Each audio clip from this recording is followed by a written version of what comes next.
देखिए ये अब हमारा है क्वेश्चन थर्ड का फर्स्ट पार्ट है। देखिए prove that the following are irrational number. तो देखो इसमें क्या है, इसको आपको प्रूव करना है। 1/√2 दे रखा है। तो मैंने आपको पहले ही बताया था कि जब हम कोई भी रैशनल नंबर दिया होता है उसको प्रूव करना होता है, हम पहले उसे रैशनल नंबर लेते हैं। तो हम let 1/√2 is a rational number. तो अब रैशनल नंबर कब होता है, जब वो P/Q की फॉर्म में हो और Q जो है 0 के इक्वल ना हो और A भी इंटीजर हो और जो को प्राइम हो। यही 3 कंडीशन मैंने आपको बताई थी। तो अब इसमें क्या करते हैं, तो हम 1/√2 इक्वल टू AB लिख सकते हैं, क्योंकि P/Q की फॉर्म में हमें लिखना है ना। तो इक्वल टू AB ले लिया, AB इंटीजर है और को प्राइम भी है। अब जब हमने इसे लिखा तो जब हम क्रॉस मल्टीप्लाई करेंगे तो B इक्वल टू क्या आएगा, A/√2 आ जाएगा। अब हमने दोनों साइड इसको स्क्वायर किया। जब हमने स्क्वायर किया बोथ साइड तो क्या हो जाएगा, ये तो B स्क्वायर हो जाएगा, यहाँ A स्क्वायर हो जाएगा। √2 को √2 से मल्टीप्लाई करते हैं तो 2 आंसर आता है। तो यहाँ पे 2 आ गया। अब इसे 2 से हमने डिवाइड कर दिया इसको, मतलब तो B² इक्वल टू A² आ गया। तो मैंने आपको ये बताया था, एक जो मैं आपको थ्योरम बताई थी 1.3 थ्योरम, यहाँ मैं लिख देती हूँ 1.3 थ्योरम से है ये। तो इसमें क्या था, इसमें यही तो था इसको, इसमें कि जो P² होता है ये जो 1.3 वाला था, कहाँ गया, हाँ ये था। If P is a prime number, if P divides A² then P divides A, यही बताया था ना। तो ये वाली थ्योरम है, इसी थ्योरम पे ये हम इसे लिखेंगे कि B² इज डिविजिबल बाई 2। तो B is divisible by 2 also, है ना। ये तो होता ही है, अगर 5² 5 से डिविजिबल है तो 5 से 5 भी तो होगा। तो यहाँ पर अगर मान लो कि B² से 2 कट रहा है तो इसका मतलब क्या होगा कि जो B नंबर होगा वो 2 से भी डिविजिबल होगा। ऐसी तो होता है, अगर 5 से ये कट रहा है तो ये 20 से कट जाएगा। तो इसी तरह से होगा। तो हम B, अब ये तो हमारा ये हो गया हमारा पहला जो हमने प्रूव करना था। अब दूसरा हम लेंगे B इक्वल टू 2C लेंगे ना। एक दूसरा हम वो ले लेते हैं, ये देखो B is divisible by 2 and B is divisible by 2 also. ठीक है। अब हम क्या करेंगे, दूसरा ये तो थ्योरम से हमने इसको प्रूव कर दिया। अब हम लेंगे आगे के B इक्वल टू हमने 2C लिया। अब 2C हमने क्या, C एक हमने दूसरा इंटीजर ले लिया। अब क्या करेंगे इसमें कि अब 2C आ गया। अब B² तो हमने ये निकाल रखा था ना, B तो निकाल रखा था हमने, तो B की वैल्यू हम यहाँ लिख सकते हैं। देखो अगर हम यहाँ निकालेंगे B की इसकी वैल्यू तो क्या होगी, B इक्वल टू B² है ना, तो A² 2 आ जाएगा ना। और जब हम B को यहाँ से हटाएंगे, स्क्वायर हटाएंगे तो यहाँ क्या आ जाएगा, यहाँ तो आ जाएगा हमारा 2 है ना, तो 2 का तो अंडर रूट हो जाएगा यहाँ पर, और अंडर रूट से A कट जाएगा। तो ये क्या आ जाएगा हमारा √2 A√2 लिख दो, A√2 आ जाएगा हमारा। तो हम यहाँ B की जगह A√2 लिख सकते हैं। तो हम यहाँ लिख देते हैं A√2 इक्वल टू 2C हो जाएगा। अब दोनों साइड स्क्वायर करो।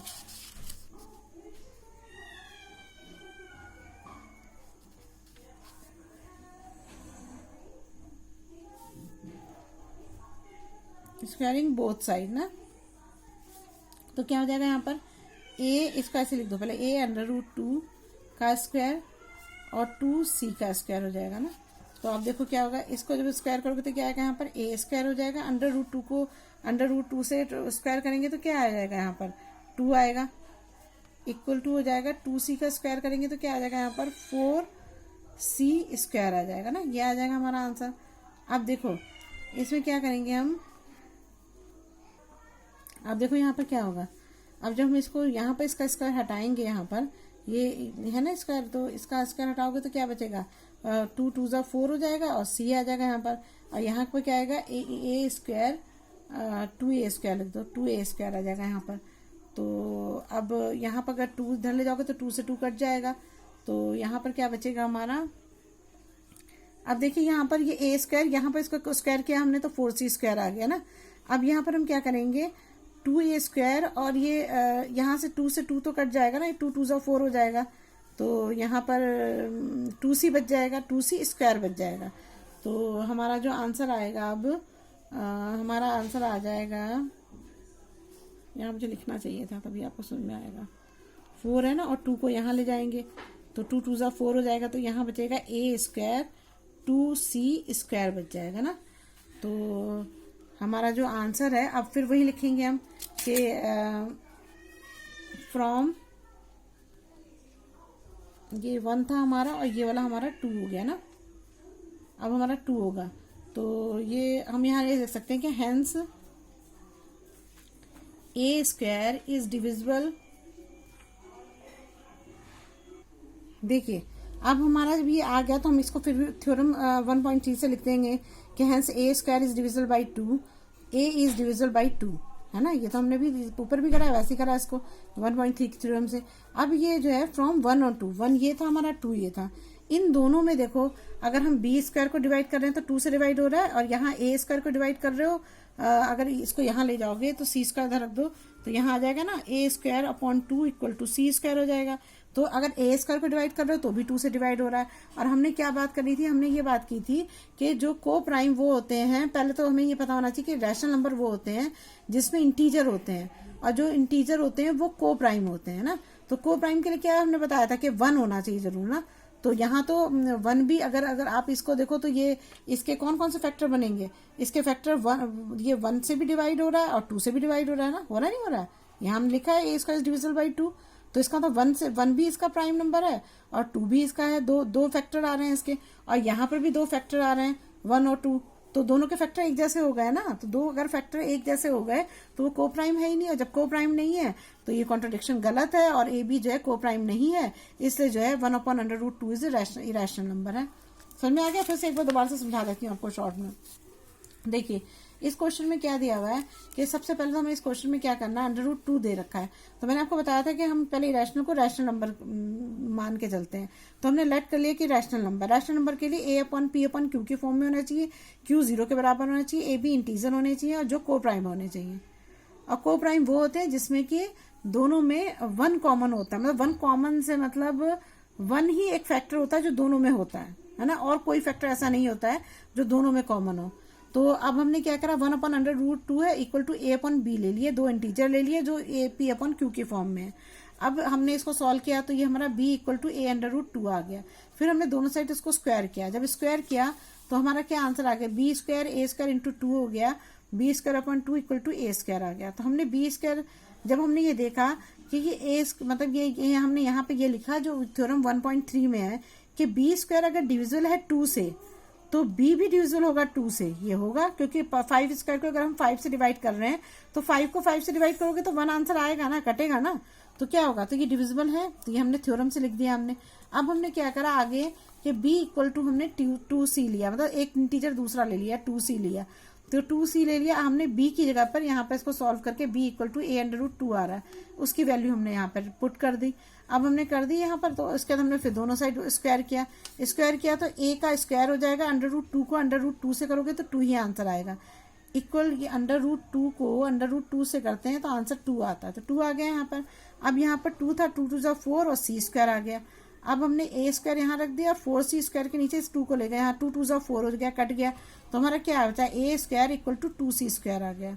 तो c स्क्वायर इक्वल टू क्या होगा, a स्क्वायर अपॉन 2 आ गया ना। हाँ पहुंच गई। यहाँ मैंने क्या करा, दोनों का स्क्वायर ले लिया, दोनों का स्क्वायर लेने के बाद मैंने इसको सॉल्व कर दिया। सॉल्व करने के बाद हमारा जो है ये c square a square upon 2 आ गया। अब देखो जो हमारा क्वेश्चन था, तो हमारा ये क्वेश्चन था ना, जैसे ये वाला कि को प्राइम नहीं हो, को प्राइम होना चाहिए तब तो वो रैशनल होगा, लेकिन ये तो को प्राइम है ही नहीं क्योंकि a स्क्वायर भी 2 से डिवाइड हो रहा है, इसका मतलब इसके कितने फैक्टर हो गए, 1 हो गया और 2 भी हो गया, है ना। अब जब b स्क्वायर भी 2 से डिवाइड हो रहा है तो इसके भी फैक्टर कौन से हो गए, 1 भी हो गया और 2 भी हो गया। जब 2 फैक्टर हो गए तो ये तो वैसे भी को प्राइम नहीं रहा, और जब ये को प्राइम नहीं है तो ये जो हमने एज्यूम किया वो गलत हो गया। तो सो 1/√2 इज ए इरेशनल नंबर, तो ये इरेशनल नंबर होंगे, बस सीधी सी बात यही है। देखिए क्वेश्चन 3 का सेकंड पार्ट है ना, ये 7/5 बोला है इसने, तो बस इसमें भी वही करेंगे, let 7/5 is a rational number, है ना, रैशनल। अब जब रैशनल माना है तो हमें a/b की फॉर्म में रखना पड़ेगा ना, p/q की फॉर्म में लिखना पड़ेगा, तो 7/5 इक्वल टू ab हो जाएगा ना, ab हो जाएगा। अब हमें क्या करना पड़ेगा कि हमें पता है कि √5 जो है वो रैशनल नंबर नहीं होता है, रैशनल नंबर होता है, तो हम √5 के बराबर लेके आएंगे इसको। तो √5 को यहाँ ले जाओ और 7 को इधर ले जाओ, तो a 7b हो जाएगा। अब हमें पता है ये a/b की फॉर्म में है तो ये तो रैशनल नंबर है है ना रैशनल नंबर। तो ये रैशनल नंबर है तो ये भी तो रैशनल नंबर होगा, है ना, यही होगा। तो इसको हमें लिखना पड़ेगा, मैं लिख देती हूँ, बस इसमें आप यही लिख देंगे। हैंस वी कैन सी, ये जो मैंने आपको बोला वही चीज मैंने लिखी है, a/7b is a rational number. अगर ये रैशनल नंबर है और ये इसके इक्वल है तो ये भी रैशनल नंबर होगा। तो so √5 is also rational number, but √5 is rational number we know, so 7 √5 is a rational number. तो ये रैशनल नंबर के हम जानते हैं कि √5 जो है वो रैशनल नंबर होता है, ये हमने प्रूव भी किया हुआ है। तो बस हम लिख देंगे क्योंकि इसलिए ये रैशनल नंबर है। आप करते हैं नेक्स्ट क्वेश्चन। इसमें भी सेम वैसे लिखना है कि let us assume to the contrary that 6 + √2 is a rational number. इसको रैशनल नंबर मान लेते हैं। अब रैशनल नंबर मान लेते हैं तो हमें यहाँ लिखना पड़ेगा कि रैशनल नंबर की अगर 6 + √2 है तो ये P/Q की फॉर्म में होना चाहिए। A/B लिख दो, आपकी मर्जी, आप कुछ भी लिख दो। A/B लिख देती हूँ मैं, A/B की फॉर्म में है। तो हम यहाँ लिख सकते हैं कि वेयर, यहाँ पर क्या है, A और B जो है एक इंटीजर है, इंटीजर है, और दूसरा क्या है, ये को प्राइम भी है ना। दोनों चीज लिखना पड़ेगा, दोनों इको प्राइम भी है। अब ये हमारा, क्योंकि रैशनल नंबर की ये कंडीशन जरूरी होती है, और Q जो है हमारा जो B है वो 0 के इक्वल नहीं होना चाहिए। ये इतनी चीजें होनी चाहिए हमारे पास। तो अब ये क्या करेंगे, हम √2 को इधर रखेंगे क्योंकि √2 पता है हमें कि ये रैशनल नंबर है। तो √2 को इधर रखेंगे और यहाँ इसको नीचे ले जाएंगे तो A/6b आ जाएगा यहाँ पर ना। अब यहाँ पर 6b आ जाएगा। तो अब आगे करना है आपको कि इसको स्क्वायर करेंगे दोनों साइड से। ये डिवाइड तो नहीं है ना, यहाँ पर -6 होगा, ये इधर जाएगा -6 हो जाएगा, यहाँ /1 रख देंगे तो यहाँ हो जाएगा √2 = b हो जाएगा। तो यहाँ आ जाएगा A-B6 हो जाएगा ना, 6b लिख देते हैं, 6b आ जाएगा। तो अब हम इसमें ये कह सकते हैं, बिल्कुल वही चीज इसमें भी लिखनी है कि वो ये कह रहा है कि मतलब ये P/Q की फॉर्म में है ना। अगर ये P/Q की फॉर्म में है तो इसका मतलब क्या है, ये रैशनल नंबर है, और अगर ये रैशनल नंबर है तो ये भी रैशनल नंबर होगा, है ना। तो पहले तो ये लिखेंगे हम इसको। अब देखिए, इससे बस सीधी सी बात है, आपने इसे प्रूव वो तो कर ही दिया, बस आगे आपको ये लिखना है कि A और B इंटीजर्स हैं, और साथ में हमने जो ये लिया A-6b/b, इसका मतलब क्या है, ये इंटीजर्स है, और इंटीजर्स हैं तो अगर ये इंटीजर, ये सॉरी रैशनल नंबर है, अगर ये रैशनल नंबर है तो ये भी रैशनल नंबर होगा। तो हमने लिख दिया सो √2 is a rational number, but this contradiction the fact that √2 is a rational number, लेकिन हमें पता है कि √2 इज ए रैशनल नंबर है, इसलिए ये रैशनल नंबर होगा। बस यही करना है आपको। ये हो गया इसका, आपकी एक्सरसाइज कंप्लीट हो गई आज 1.3। और अगर आपको फिर भी कोई प्रॉब्लम हो, कोई चीज़ ना समझ में आ रही हो तो कमेंट बॉक्स में कमेंट करिए, और अगर आपको वीडियो अच्छी लगती है तो भी कमेंट करिए, तो उससे मुझे पता लगेगा कि मेरी वीडियो अच्छी है। अगर खराब है, कुछ नहीं अच्छा लग रहा है तो वो भी लिखिए, तो मैं उससे इम्प्रूव करने की कोशिश करूँगी। Thank you.